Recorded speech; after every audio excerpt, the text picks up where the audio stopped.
Stan Bolivan. On the outskirts of a village, there stood a small house. In the house lived a man who had a wife, and the wife was sad all day long. "Dear wife, what is wrong with you, that you hang your head like a drooping rosebud?" asked her husband one morning. "You have everything you want. Why cannot you be merry like other women?" "Leave me alone, and do not seek to know the reason," replied she, bursting into tears. And the man thought that it was no time to question her, and went away to his work. He could not, however, forget all about it, and a few days after he inquired again the reason of her sadness, but only got the same reply. At length, he felt he could bear it no longer, and tried a third time, and then his wife turned and answered him. "Good gracious," cried she, "why cannot you let things be as they are? If I were to tell you, you would become just as wretched as myself. If you would only believe, it's far better for you to know nothing." But no man yet was ever content with such an answer. The more you beg him not to inquire, the greater is his curiosity to learn the whole. "Well, if you must know," said the wife at last, "I will tell you. There is no luck in this house, no luck at all. Is not your cow the best milker in all the village? Are not your trees as full of fruit as your hives are full of bees? Has anyone cornfields like ours? Really, you talk nonsense when you say things like that." "Yes, all that you say is true, but we have no children." Then Stan understood, and when a man once understands and has his eyes opened, it is no longer well with him. From that day, the little house in the outskirts contained an unhappy man as well as an unhappy woman. And at the sight of her husband's misery, the woman became more wretched than ever. And so matters went on for some time. Some weeks had passed, and Stan thought he would consult a wise man who lived a day's journey from his own house. The wise man was sitting before his door when he came up, and Stan fell on his knees before him. "Give me children, my lord. Give me children." "Take care what you are asking," replied the wise man. "Will not children be a burden to you? Are you rich enough to feed and clothe them? Only give them to me, my lord, and I will manage somehow." And at a sign from the wise man, Stan went his way. He reached home that evening, tired and dusty, but with hope in his heart. As he drew near his house, a sound of voices struck upon his ear, and he looked up to see the whole place full of children. Children in the garden, children in the yard, children looking out of every window. It seemed to the man as if all the children in the world must be gathered there. And none was bigger than the other, but each was smaller than the other, and everyone was more noisy and more impudent and more daring than the rest. And Stan gazed and grew cold with horror as he realized that they all belonged to him. Good gracious, how many there are! How many, he muttered to himself. Oh, but not one too many, smiled his wife, coming up with a crowd, more children clinging to her skirts. But even she found that it was not so easy to look after 100 children, and when a few days had passed, and they had eaten up all the food there was in the house, they began to cry, "Father, I am hungry. I am hungry," till Stan scratched his head and wondered what he was to do next. It was not that he thought there were too many children, for his life had seemed more full of joy since they appeared. But now it came to the point he did not know how he was to feed them. The cow had ceased to give milk, and it was too early for the fruit trees to ripen.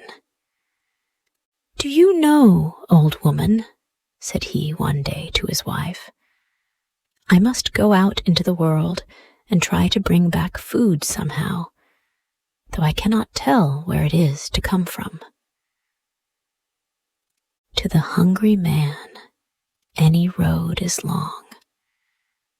And then there was always the thought that he had to satisfy 100 greedy children as well as himself. Stan wandered and wandered and wandered till he reached to the end of the world, where that which is mingled with that which is not.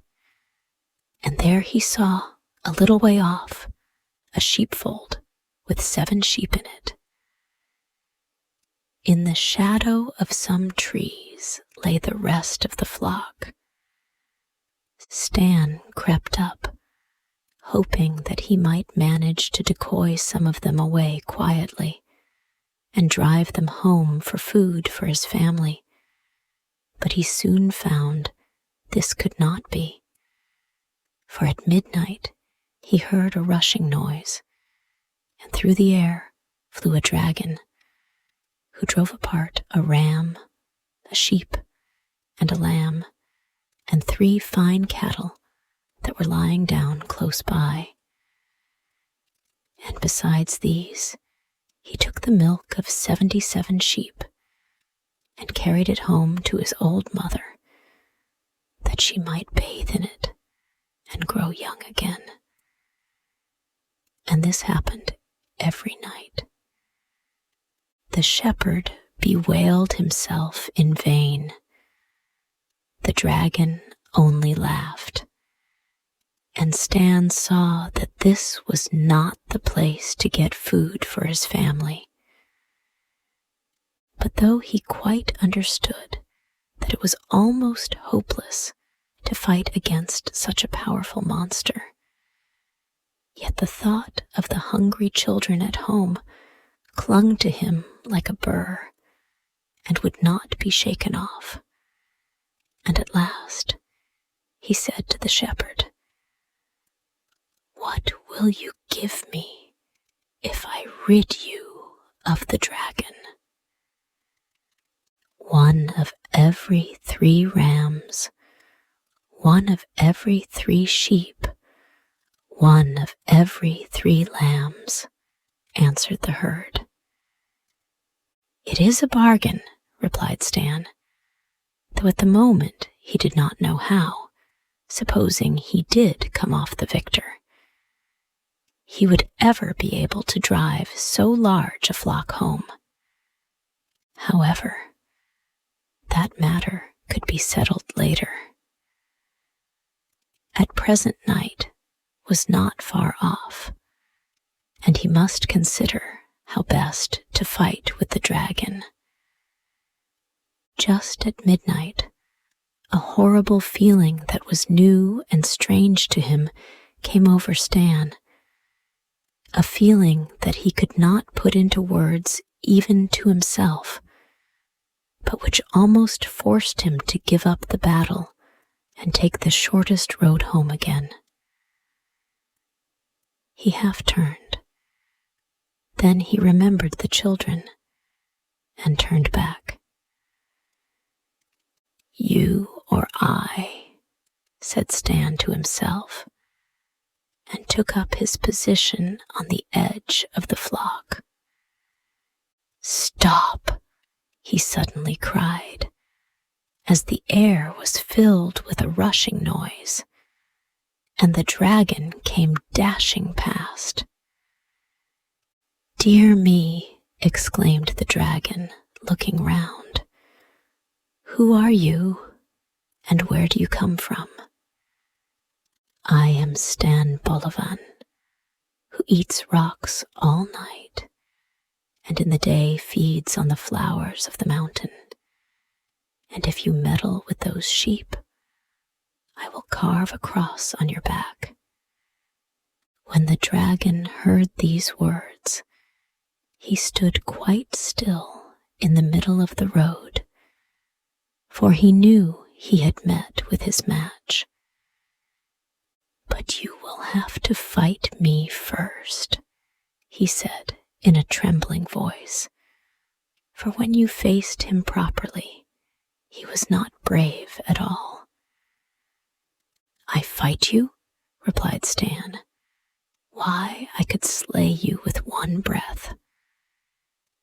Then, stooping to pick up a large cheese which lay at his feet, he added, "Go and get a stone like this out of the river, so that we may lose no time in seeing who is the best man." The dragon did as Stan bade him, and brought back a stone out of the brook. "Can you get buttermilk out of your stone?" asked Stan. The dragon picked up his stone with one hand and squeezed it till it fell into powder, but no buttermilk flowed from it. "Of course I can't," he said, half angrily. "Well, if you can't, I can," answered Stan, and he pressed the cheese till buttermilk flowed through his fingers. When the dragon saw that, he thought it was time he made the best of his way home again, but Stan stood in his path. "We have still some accounts to settle," said he, "about what you have been doing here." And the poor dragon was too frightened to stir, lest Stan should slay him at one breath and bury him among the flowers in the mountain pastures. "Listen to me," he said at last. "I see you are a very useful person, and my mother has need of a fellow like you. Suppose you enter her service for 3 days, which are as long as one of your years, and she will pay you each day 7 sacks full of ducats.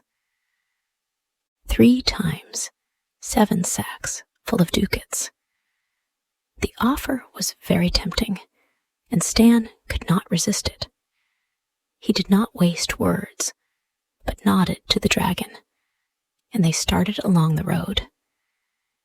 It was a long, long way, but when they came to the end, they found the dragon's mother, who was as old as time itself, expecting them.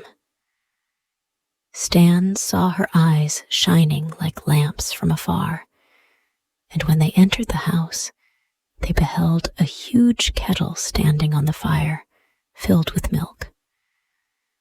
When the old mother found that her son had arrived empty-handed, she grew very angry, and fire and flame darted from her nostrils. But before she could speak, the dragon turned to Stan. "Stay here," said he, "and wait for me. I am going to explain things to my mother." Stan was already repenting bitterly that he had ever come to such a place. But since he was there was nothing for it but to take everything quietly and not show that he was afraid. "Listen, mother," said the dragon, as soon as they were alone. "I have brought this man in order to get rid of him. He is a terrific fellow who eats rocks and can press buttermilk out of a stone." And he told her all that had happened the night before. "Oh, just leave him to me," she said. "I have never yet let a man slip through my fingers." So Stan had to stay and do the old mother service. The next day, she told him that he and her son should try which was the strongest, and she took down a huge club bound 7 times with iron. The dragon picked it up as if it had been a feather, and, after whirling it round his head, flung it lightly 3 miles away, telling Stan to beat that if he could. They walked to the spot where the club lay. Stan stooped and felt it. Then a great fear came over him, for he knew that he and all his children together would never lift that club from the ground. "What are you doing?" asked the dragon. "I was thinking what a beautiful club it was, and what a pity it is that it should cause your death." "How do you mean, my death?" asked the dragon. "Only that I am afraid that if I throw it, you will never see another dawn. You don't know how strong I am." "Oh, never mind that, be quick and throw. If you are really in earnest, let us go and feast for 3 days. That will at any rate give you 3 extra days of life." Stan spoke so calmly that this time the dragon began to get a little frightened, though he did not quite believe that things would be as bad as Stan said. They returned to the house, took all the food that could be found in the old mother's larder, and carried it back to the place where the club was lying. Then Stan seated himself on the sack of provisions and remained quietly watching the setting moon. "What are you doing?" asked the dragon. "Waiting till the moon gets out of my way." "What do you mean? I don't understand." "Don't you see that the moon is exactly in my way? But of course, if you like, I will throw the club into the moon." At these words, the dragon grew uncomfortable for the second time. He prized the club, which had been left him by his grandfather, very highly, and had no desire that it should be lost in the moon. "I'll tell you what," he said, after thinking a little. "Don't throw the club at all. I will throw it a second time, and that will do just as well." "No, certainly not," replied Stan. Just wait till the moon sets." But the dragon, in dread lest Stan should fulfill his threats, tried what bribes could do, and in the end had to promise Stan 7 sacks of ducats before he was suffered to throw back the club himself. "Oh, dear me, that is indeed a strong man," said the dragon, turning to his mother. "Would you believe that I have had the greatest difficulty in preventing him from throwing the club into the moon?" Then the old woman grew uncomfortable too. Only to think of it. It was no joke to throw things into the moon. So no more was heard of the club, and the next day they had all something else to think about. "Go and fetch me water," said the mother, when the morning broke, and gave them 12 buffalo skins, with the order to keep filling them till night. They set out at once for the brook, and in the twinkling of an eye, the dragon had filled the whole 12, carried them into the house, and brought them back to Stan.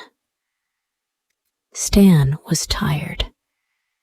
He could scarcely lift the buckets when they were empty, and he shuddered to think of what would happen when they were full. But he only took an old knife out of his pocket and began to scratch up the earth near the brook. "What are you doing there? How are you going to carry the water into the house?" asked the dragon. "How? Dear me, that is easy enough. I shall just take the brook." At these words, the dragon's jaw dropped. This was the last thing that had ever entered his head, for the brook had been as it was since the days of his grandfather. "I'll tell you what," he said. "Let me carry your skins for you."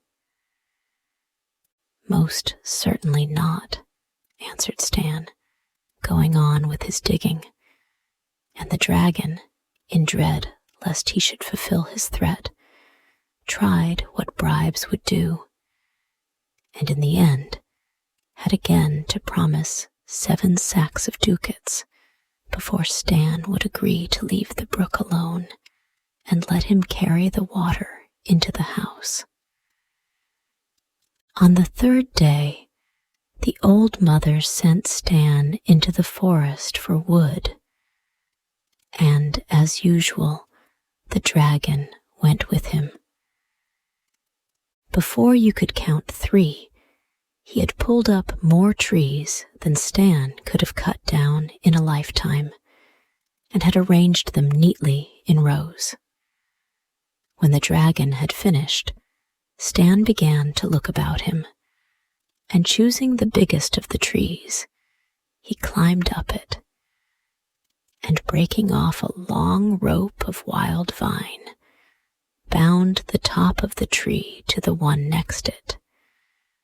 And so he did to a whole line of trees. "What are you doing there?" asked the dragon. "You can see for yourself," answered Stan, going quietly on with his work. "Why are you tying the trees together?" "Not to give myself unnecessary work. When I pull up one, all the others will come up too." "But how will you carry them home?" "Dear me, don't you understand that I am going to take the whole forest back with me?" said Stan, tying 2 other trees as he spoke. "I'll tell you what," cried the dragon, trembling with fear at the thought of such a thing.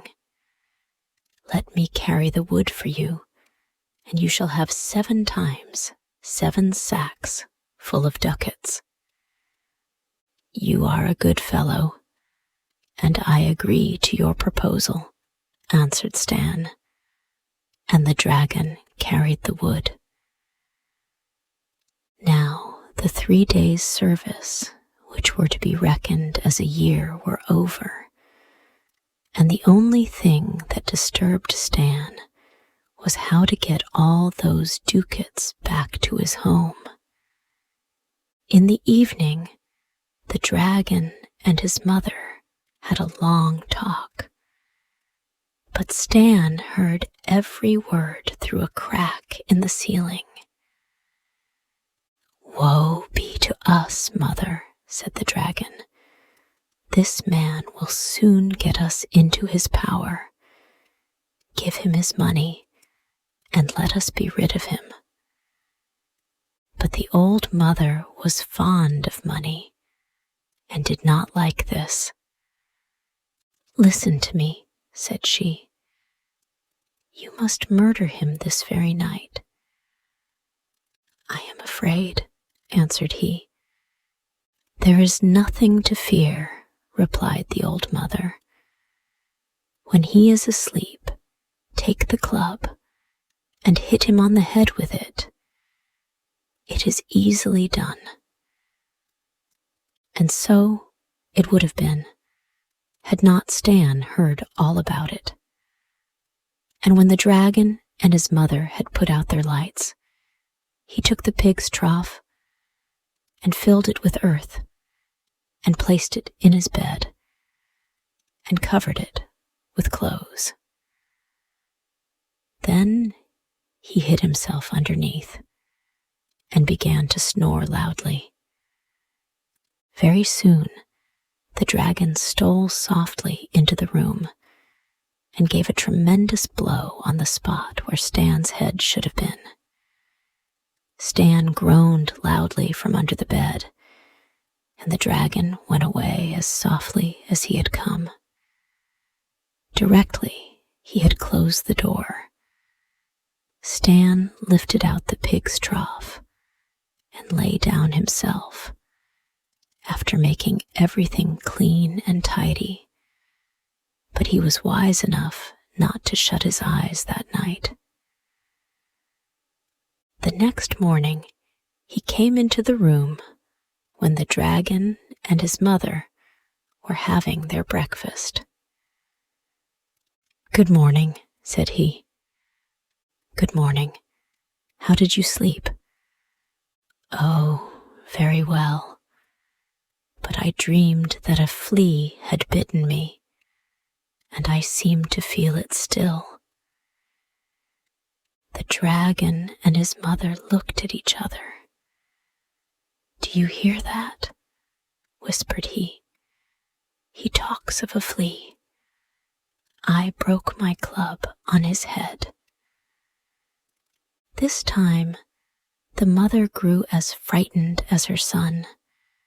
There was nothing to be done with a man like this, and she made all haste to fill the sacks with ducats, so as to get rid of Stan as soon as possible. But on his side, Stan was trembling like an aspen, as he could not lift even one sack from the ground. So he stood still and looked at them. "What are you standing there for?" asked the dragon. "Oh, I was standing here because it has just occurred to me that I should like to stay in your service for another year. I am ashamed that when I get home, they should see I have brought back so little. I know that they will cry out, 'Just look at Stan Bolivan, who in 1 year has grown as weak as a dragon.'" Here, a shriek of dismay was heard, both from the dragon and his mother, who declared they would give him 7 or even 7 times 7 the number of sacks if he would only go away. "I'll tell you what," said Stan at last. "I see you don't want me to stay, and I should be very sorry to make myself disagreeable. I will go at once, but only on condition that you shall carry the money home yourself, so that I may not be put to shame before my friends." The words were hardly out of his mouth before the dragon had snatched up the sacks and piled them on his back. Then he and Stan set forth. The way, though really not far, was yet too long for Stan, but at length he heard his children's voices and stopped short. He did not wish the dragon to know where he lived, lest some day he should come to take back his treasure. Was there nothing he could say to get rid of the monster? Suddenly, an idea came into Stan's head, and he turned round. "I hardly know what to do," said he. "I have 100 children, and I am afraid they may do you harm, as they are always ready for a fight. However, I will do my best to protect you." 100 children! That was indeed no joke. The dragon let fall the sacks from terror, and then picked them up again.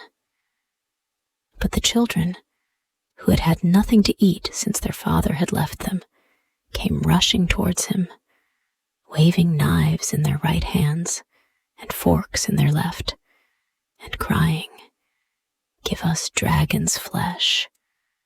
We will have dragon's flesh." At this dreadful sight, the dragon waited no longer. He flung down his sacks where he stood and took flight as fast as he could, so terrified at the fate that awaited him, that from that day he has never dared to show his face in the world again. And now this story ends. Hey, thank you so much for listening to the whole story. If you liked this story and want to thank me for creating this story, then you can buy me a cup of tasty coffee. Just join our YouTube channel and be an official member of our family to support us for making even more interesting story videos for you every day. You know, it takes a lot of effort, research, and money to find and buy premium contents, and to writing, creating, editing, organizing, and publishing every single video, which could melt your hearts or could be one of the most interesting stories of all time. So, hit the like button to save this video. And most importantly, subscribe to our YouTube channel to learn English by watching super interesting English stories every day. Thank you.